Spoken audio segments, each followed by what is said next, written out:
we go. Hello everyone. So let's see, I think this is video 8. This is video 8, right? And today's video is top down toes and Kitchener stitch. And so we have some different toes to talk about.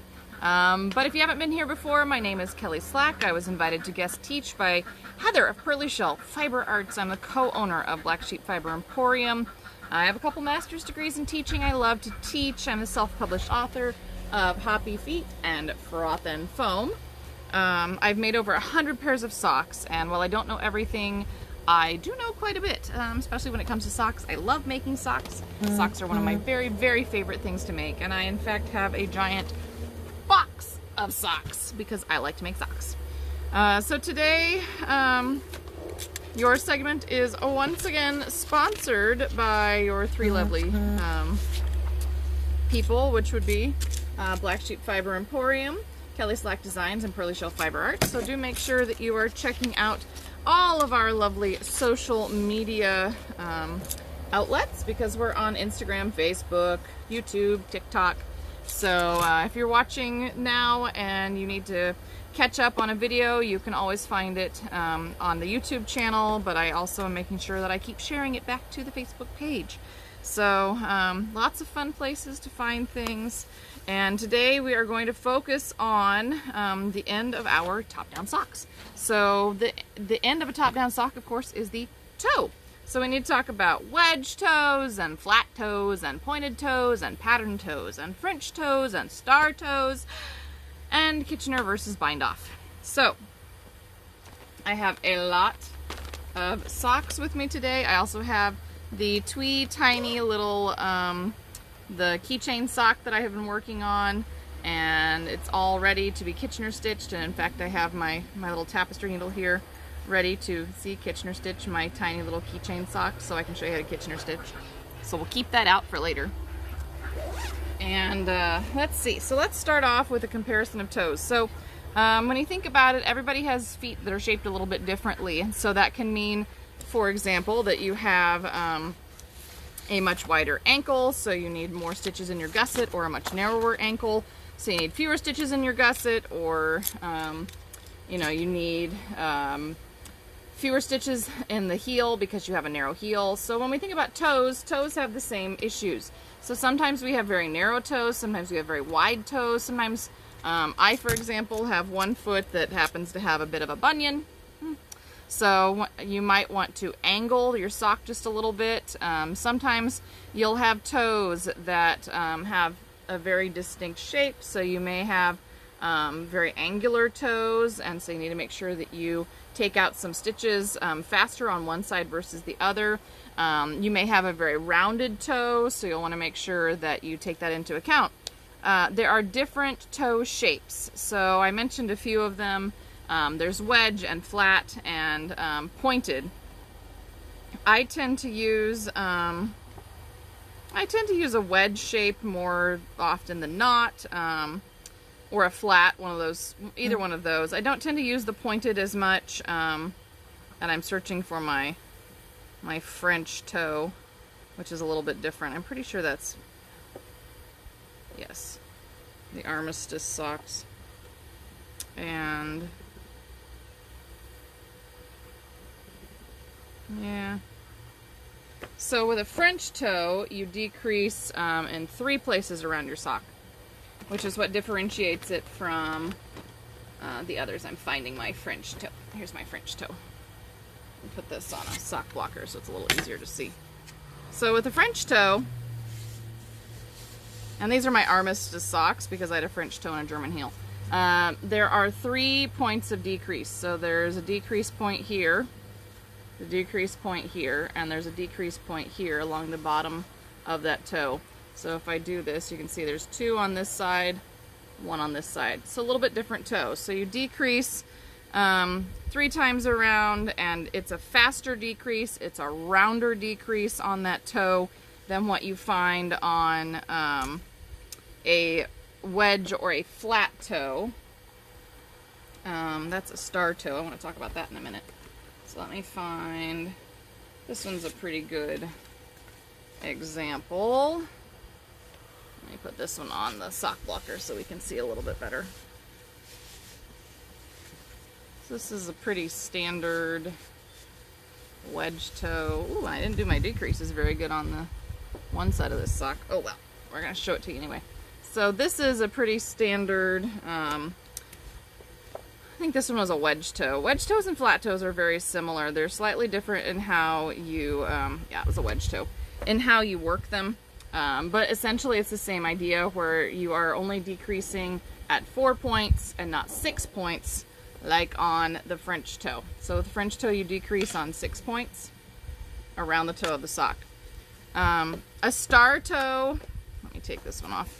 Star toe is very similar again to all of those. The difference is that instead of having matched decreases where you have knit two togethers and slip slip knits, you only use knit two togethers or slip slip knits, one of the two.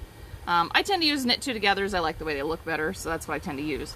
A knit one, slip one, pass a slip stitch over would also work for this, but this is a star toe because you can see it makes sort of a star pattern on the toe because you're decreasing around in a very measured concentric shape, just like you would with the top of a hat, or you could also do this for mittens, for the top of a mitten. So star toes are awesome. This is how you get out of having to Kitchener stitch, right here, because with this you just run your stitches through the end and you bind off. So this is how you get out of having to do a Kitchener stitch. However, I happen to love doing a Kitchener stitch. I know I'm weird. I love doing Kitchener stitch. I find it really soothing. I've taught myself how to do it. The instructions have stuck in my head. I've done it so many times now I don't have to think about it. I just do it. In fact, I can even Kitchener stitch in pattern because that's how much I like to Kitchener stitch, and I can figure it out. So if you are scared of doing a Kitchener stitch, you can always change your toe to a star toe, and you won't have to Kitchener stitch. And you could use a French toe because this one's also just bound off. You don't use a Kitchener stitch. You have this little kiss button at the top, right? That's what I'm going to call it, the kiss button. So those are two toes that you could use if you don't want to do a wedge toe or a flat toe.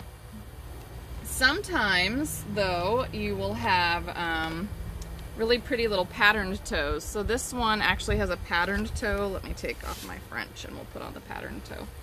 So this one's a patterned toe. So this one actually carries the pattern all the way down the toe. There we go. So all the way down to the very tip of the toe. Just like that.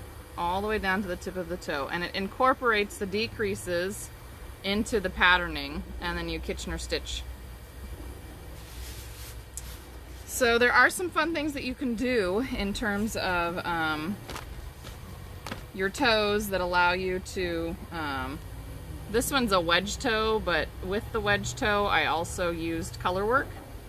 So it's just a regular wedge toe, right, but uses color work. A little something different.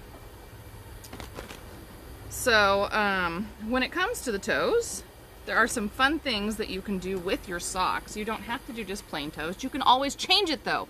So if you have a sock that has patterning down the toe and you're like, I am never gonna wear it that way, change it. I give you permission. I'm a designer. Change it. Make it how you want it to be. Make it something that you love.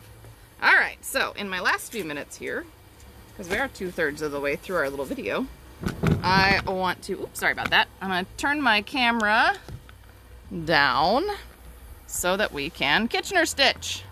So here we go. Lots of fun. So when we get ready to Kitchener stitch, I always make sure that I take my last few stitches, and that can be anywhere from, I have 4 stitches on each needle to like up to 12 stitches on each needle. Sometimes there'll be more, 14. You don't want too many stitches here because this is the end of your toe, so you should have decreased nicely along so it's round and it fits your toe. And remember, you might have had to decrease more on one side or the other in order to fit your toe. You might actually need a right sock and a left sock instead of having interchangeable socks. Okay, so in order to set up for our Kitchener stitch, and it doesn't matter if these are your circular needles, your flexible needles, or your double pointed needles. All that really matters is that you have your stitches ready to go here. And we are going to set up by going in as if to purl. So that means that we insert the needle from right to left. I have to think about that. And pull it through. And then we want to insert in the back stitch on the back side as if to knit. So that's from left to right as if to knit. Now we're set up. So now we're going to go along and put our needle in as if to knit. So in from the front, out through the back, right to left. Excuse me, left to right. Ooh, said that wrong. And then in as if to purl. So right to left to right, right to left to right. I'm really bad with my lefts and my rights. I'm better with the in as if to knit. Okay. So we've done knit, purl, and now we're going to do purl and knit. And we keep going. Go in as if to knit and purl and purl and knit. So we'll repeat that again. In as if to knit and purl and as if to purl and knit. And then our last two stitches, we'll finish it off with a knit and, oops, slipped out. There we go. A knit and a purl. There we go. Okay, and this is my sad little sock end, so I gotta pull on this a little bit because it's hard to Kitchener stitch and make it look pretty when we aren't doing very many stitches. So I'm just going to pull this a little tighter, pull it a little tighter. You can go back in and you can adjust your yarn and your Kitchener stitch just like that. Okay. And follow it through, pull on it a little bit. There we go. Okay. There's our tiny little Kitchener stitch toe. Is that not adorable? On my tiny little keychain sock. If you wanted to make a keychain sock, I cast on 20 stitches up here, and I just used a long tail cast on. I knit one, purled one for 5 rows, and then I did, I don't know, 10 or 12 rows of knitting, and then I did about 6 repeats of a slip one, knit one heel flap, turned my little heel, picked up my stitches, decreased away my what was that, 4 extra stitches, knit a few rows, decreased a couple of times, made a tiny toe, tiny little sock, cute little keychain sock. There is a free keychain sock pattern on Ravelry. If you like to make socks though, this is a really easy little thing to make. Cute little keychain socks, or doll socks, I suppose. Could be a doll sock. But that is just how easy it is to Kitchener shut your toe, and then you'll go ahead and weave your ends in so that you can happily wash your sock, and we'll talk about washing your socks. And the next sock, the next little sock that I make, is going to be a toe up sock, because that's where we are headed in our next video. We're going to talk about toe up cast-ons in the next video. So we're going to talk about that, and I'm going to demonstrate a few. We'll talk about the differences, the advantages and disadvantages of them when it comes to doing toe-up socks. I hope that you're learning something. I hope you're enjoying my little sock series. I know I've had a lot of fun putting it together. And I hope you forgive me for my lefts and my rights, because my goodness, do I ever get them confused. I was told one time that that's common with little girls. When they fall down a lot, like their equilibrium, there's something that gets screwed up and they can't tell their rights and their lefts very easily. And I have to do this all the time. I'm like, is this right or is this left? All the time, man, all the time. That's just the way I am. So, next time, so that's tomorrow, make sure that you are logging on so that you can join me for our toe up cast-ons. Don't forget to check out Black Sheep Fiber Emporium, Kelly Slack Designs, and Pearly Shell. Give them a little love, give them a little shout out, say, hey, thanks for having Kelly over. We've enjoyed her sock videos. I hope you're enjoying them. And don't forget that I do put those up on our Facebook page as well as on the YouTube channel again. So, anyway, If you're interested, I can try to whack up some tiny little pattern for the keychain sock, and I'll make a PDF and try to get that available soon. I can't guarantee that. I do have a few more videos that I have to make for you all, right? I think this was, what, 8? So we've got 7 more videos to go. We are not done yet. There's so much more to learn about socks. All right, I'll see you next time.